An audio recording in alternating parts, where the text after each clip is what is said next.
Polemik dugaan ijazah Presiden ke-7 RI kembali memicu saling respons di ruang publik. Kali ini, kader Partai Solidaritas Indonesia, PSI, Dian Sandi, menanggapi desakan Rose Suryo yang meminta agar dirinya turut ditetapkan sebagai tersangka. Desakan itu muncul karena Dian disebut sebagai pihak pertama yang mengunggah dokumen ijazah Joko Widodo di media sosial. Dian menegaskan bahwa proses hukum tidak bisa ditekan oleh opini atau dorongan pihak tertentu. Menurut dia, kepolisian bekerja berdasarkan mekanisme penyidikan, tahapan dalam proses hukum pidana untuk mengumpulkan bukti dan menentukan ada atau tidaknya unsur pelanggaran. Polisi tidak perlu didesak, mereka bekerja dan menentukan status setiap yang terlibat di dalam kasus ini berdasarkan hasil kerja penyidikan, kata Dian kepada Kompas.com, Kamis, 12 Februari 2026. Status hukum dan proses pemeriksaan. Dian menjelaskan, ketika perkara tersebut naik ke tahap penyelidikan berdasarkan BAP, berita acara pemeriksaan, yaitu dokumen resmi yang memuat hasil tanya jawab penyidik dengan saksi atau pihak terkait.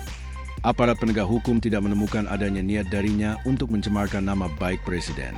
Ia juga menyebut telah memenuhi panggilan penyidik beberapa kali sejak dilaporkan pada Mei 2025. Saya dilaporkan Profesor Yusuf Henuk pada bulan Mei 2025 dan sudah memenuhi panggilan dari penyidik berkali-kali. Saya rasa itu sudah clear, ujarnya. Menurut Dian, fakta bahwa dirinya telah menjalani proses pemeriksaan dan tidak ditetapkan sebagai tersangka menunjukkan bahwa penyidik telah mengambil keputusan berdasarkan alat bukti yang tersedia.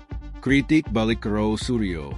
Menanggapi desakan yang terus disuarakan, Dian menyarankan Rose Suryo dan pihak-pihak lain untuk melakukan refleksi atas pernyataan yang pernah mereka sampaikan terkait Jokowi.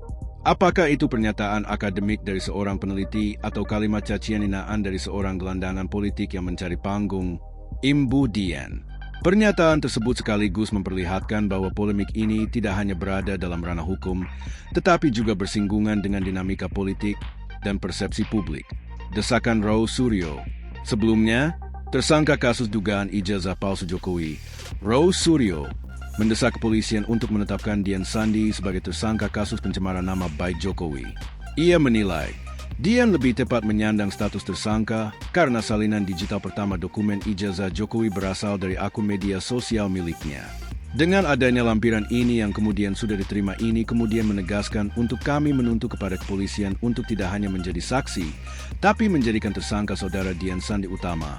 Tutur Row kepada wartawan di Mapolda Metro Jaya, Rabu, 11 Februari 2026. Baca juga, Jokowi jalani pemeriksaan di Solo soal kasus ijazah, ditanya 10 hal oleh penyidik. Row mengatakan, dokumen yang diunggah Dian pada 1 April 2025 menjadi dasar penelitian yang dilakukan dirinya bersama Rismon Sianipar dan Tifauzia Tiasuma. Postingan dari Dian Sandi Utama itulah yang menjadi causa prima atau menjadi titik awal dari penelitian kami ya, kata dia. Ia menambahkan, dokumen tersebut telah dibandingkan dengan salinan resmi yang diperoleh Bonatua Silalahi dari Komisi Pemilihan Umum, KPU, RI melalui gugatan di Komisi Informasi Publik, KIP. Menurut Row, kedua dokumen tersebut identik sehingga dianggap sebagai validasi atas hasil penelitian mereka. Bonatua yang hadir sebagai ahli juga menyampaikan hal serupa setelah melakukan perbandingan dokumen. Informasi yang ada di ijazah yang diupload Bapak Dian Sandi di medsos X dengan informasi yang ada di ijazah yang dari KPU, itu sama semua. Artinya kalau dianalisa ini sama, hasilnya sama, ujar Bonatua.